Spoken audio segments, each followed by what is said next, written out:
Invité ce soir à 18h19, il est épidémiologiste, directeur de l'Institut de santé globale à la faculté de médecine de l'Université de Genève. Bonsoir Antoine Flahault.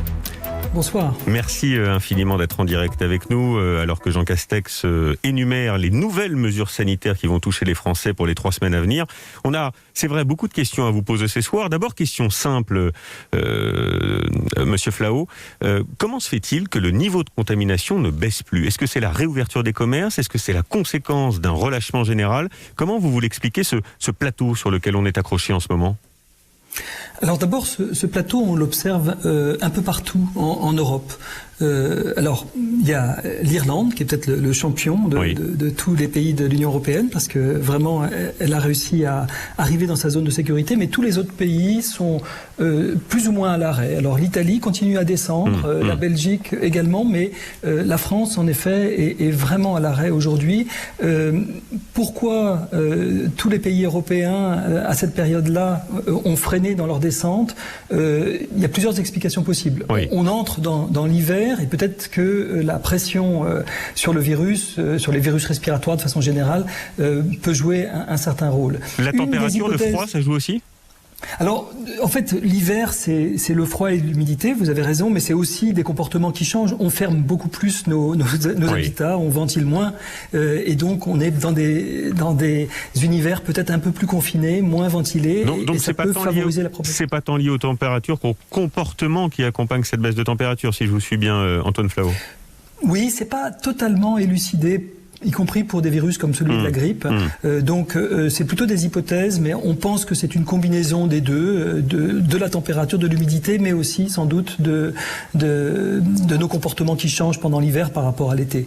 Alors une autre hypothèse qui tient bien la corde, ce serait que la réouverture des écoles après les vacances de la Toussaint, et qui ont été les congés de pommes de terre en Allemagne ou en Suisse, ou le même type de congés un peu partout à la même période en Europe, peut avoir joué un rôle, parce qu'en fait les enfants, et les Anglais l'ont bien montré, puis d'autres études le confirment, les enfants, notamment les collégiens, les lycéens, sont des grands vecteurs de l'épidémie, n'avaient pas été tellement testés au départ et donc on s'en était pas rendu compte, mais quand ils rentrent chez eux, ils transmettent à leur tour aux familles, et il y a une multiplication des contaminations qui se fait à cause de cela. Antoine Flahault, encore un mot sur les chiffres et puis on va passer aux annonces du Premier ministre Jean Castex. Le gouvernement avait fixé, on s'en souvient, un seuil à 5000 contaminations jour. On est aujourd'hui à plus de 14 000, évidemment c'est beaucoup. Est-ce que ce seuil de 5000 d'abord est encore atteignable à court terme ? Alors en tout cas, il ne sera pas atteignable pour le 15 décembre. En tout cas, tous nos modèles prédisent que ce sera au-dessus. Nous prédisons que la France sera autour de 11 000 à cette période-là. Et puis si elle reste avec ce taux de reproduction qui est maintenant à 1, on est à l'horizontale, on ne redescend plus. Donc il faut absolument redescendre, parce que c'était, à mon avis, un objectif très important pour reprendre vraiment la main sur cette vague épidémique. Alors justement, Antoine Flahault, le gouvernement vous a visiblement entendu, en tout cas il a regardé ses prévisions et ses chiffres. En lieu et place d'une deuxième phase de déconfinement que nous avait promis le président de la République Emmanuel Macron le 15 décembre, c'est plutôt un tour de vis en réalité qui s'annonce, puisque le Premier ministre vient d'annoncer la fermeture pour 3 semaines supplémentaires des lieux qui accueillent du public, au moins jusqu'au 4 janvier, dit-il. Un couvre-feu beaucoup plus sévère, dit-il, à partir de 20h, qui rentrera en vigueur le 15 décembre, avec des contrôles renforcés et des dérogations limitées, et puis pas de réveillon du 31 décembre, en tout cas pas d'exception à ce couvre-feu pour le 31 décembre. Est-ce que tout cela vous paraît cohérent ? Alors, il ne m'appartient pas de juger les décisions politiques elles-mêmes, mais ce qui est certain, c'est qu'il faut qu'on diminue encore nos interactions pendant une période, pendant cette période hivernale.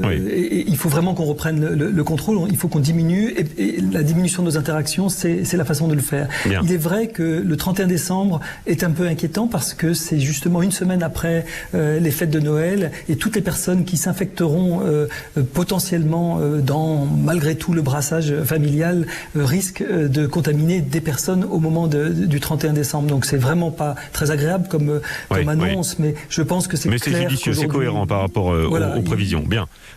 Antoine Flahault, il y a une information qui vient de me parvenir à l'instant, qui est essentielle.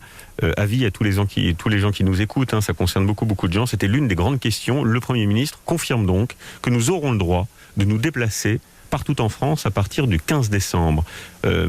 Est-ce que, là encore, pardon de vous mettre dans cette situation de juger parti, mais est-ce que ça vous paraît cohérent par rapport à ce qui a été annoncé précédemment ? Je pense que à partir du moment où on a quand même beaucoup baissé la circulation du virus, on peut se permettre de lever quelques-uns des freins sur l'épidémie.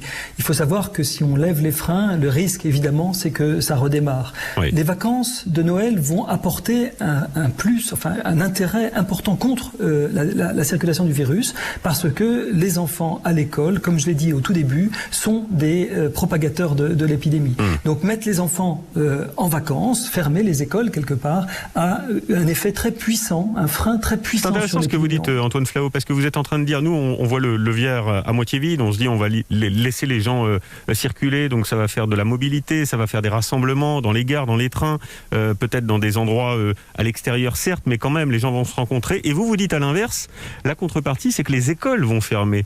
Donc les foyers potentiels de contamination vont fermer, et donc les contaminations peuvent baisser. En fait, c'est ça.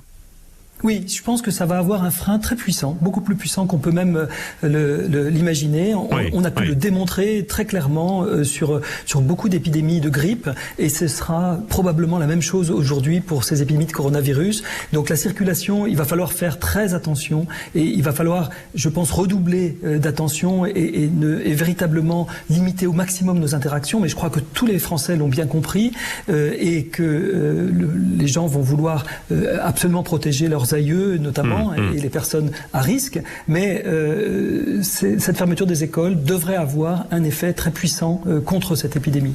Antoine Flahault, un dernier mot sur cette polémique qui est en train de naître sur les effets secondaires supposés du vaccin de Pfizer-BioNTech, car la Grande-Bretagne a débuté les vaccinations et indique qu'il est déconseillé en cas d'importante allergie. En réalité, c'est la technologie évidemment ARN messager qui suscite une forme de méfiance de la part, par exemple, de l'éminent professeur Combe, qui dit même « Je préfère me faire vacciner par le produit chinois que par Pfizer ». Entre-temps, une revue britannique de renom a publié et a adoubé d'une certaine manière les bons résultats du vaccin Pfizer. Que répondez-vous à tout cela, vous ?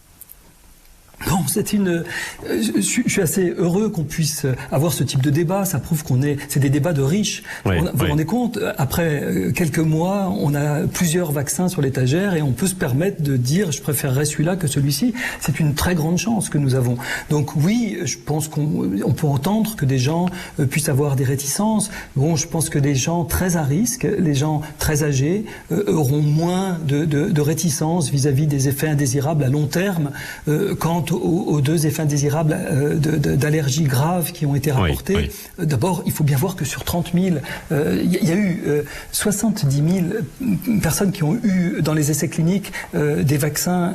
Mais pour être clair, Antoine Flahault, il nous reste quelques secondes. C'est un bon vaccin, le vaccin Pfizer-BioNTech ?